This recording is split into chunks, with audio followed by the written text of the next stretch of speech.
अब गोपिकाएं विरह में भगवान को याद करती है।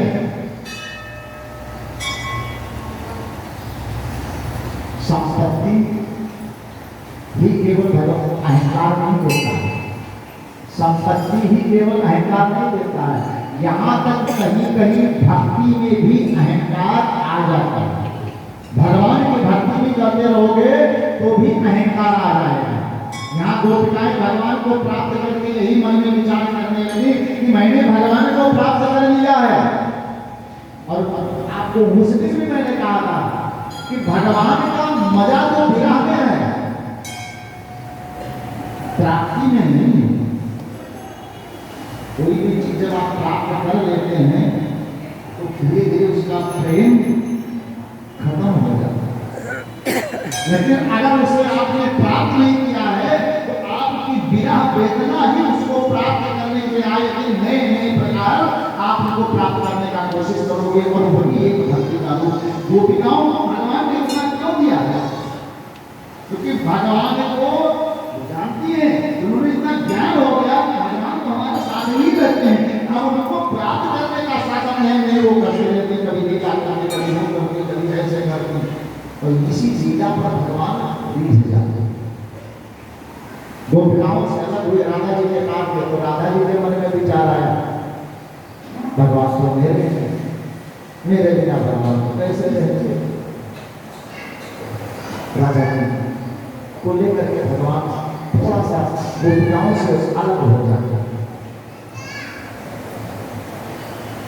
राधा जी ने कहा, प्रभु चला नहीं जा रहा, पैदल चलते चलते बड़ी देर हो गई, अब मेरे पैर में बड़ा दर्द हो रहा है। भगवान ने कहा, ठीक है, अगर आपके पैर में दर्द हो रहा है तो क्या करें? कहा, प्रभु कुछ उपाय करो। तो कहा, फिर कहा, आपके ऊपर बैठ करके आप मुझे गोदी में उठा लो या अपने ऊपर चढ़ा लो, मैं चल चलता हूँ। जब भी आप मन के अंदर यह भाव आएगा कि हम भगवान, बहुत से लोग होते हैं भगवान के प्राप्त करने का समय होता है तो मन में अहंकार के साथ भगवान के चरणों को छोड़ करके उनको ऊपर चढ़ने का कोशिश करते हैं। राधा का अहंकार भगवान को तोड़ना चाहा। भगवान कहा कि अच्छा हो, मैं ऐसे भगवान जैसे झुके कहा मेरे ऊपर आकर के बैठ जाओ, और जैसे राधा जी उनके ऊपर बैठने चलती हैं तैसे ही भगवान वहां से अंतर ध्यान हो गए। अब राधा भी रोने लगी, बिलखने लगी, गोपिकाएं रोती बिलखती हैं, सबने भगवान से प्रार्थना किया। तब भगवान ने जाकर के दर्शन किया और सबका द्वैत और अद्वैत का भाव समाप्त कर दिया।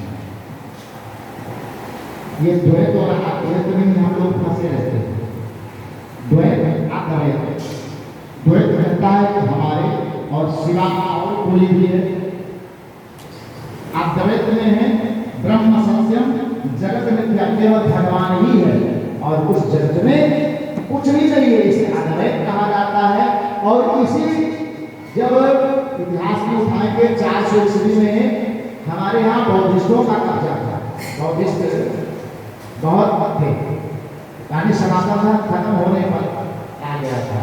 तब आज गुरु शंकराचार्य जी 5 साल की उम्र में इसी द्वैत को खत्म करके अद्वैत की स्थापना सनातन धर्म के जड़ बना करके किया। अद्वैत ब्रह्म सत्यम जगत मिथ्या, इसीलिए आज वही सनातन धर्म चीटी से लेकर के हाथी सबको पूजता है, क्योंकि वो अद्वैत भाव से मानता है। मैं किसी को ऐसा नहीं जिसमें हम भगवान बना देते हैं। और यही शंकराचार्य ने इस भाव को बौद्धिस्टों पर बताया कि संसार में ब्रह्म ही है और कुछ भी नहीं।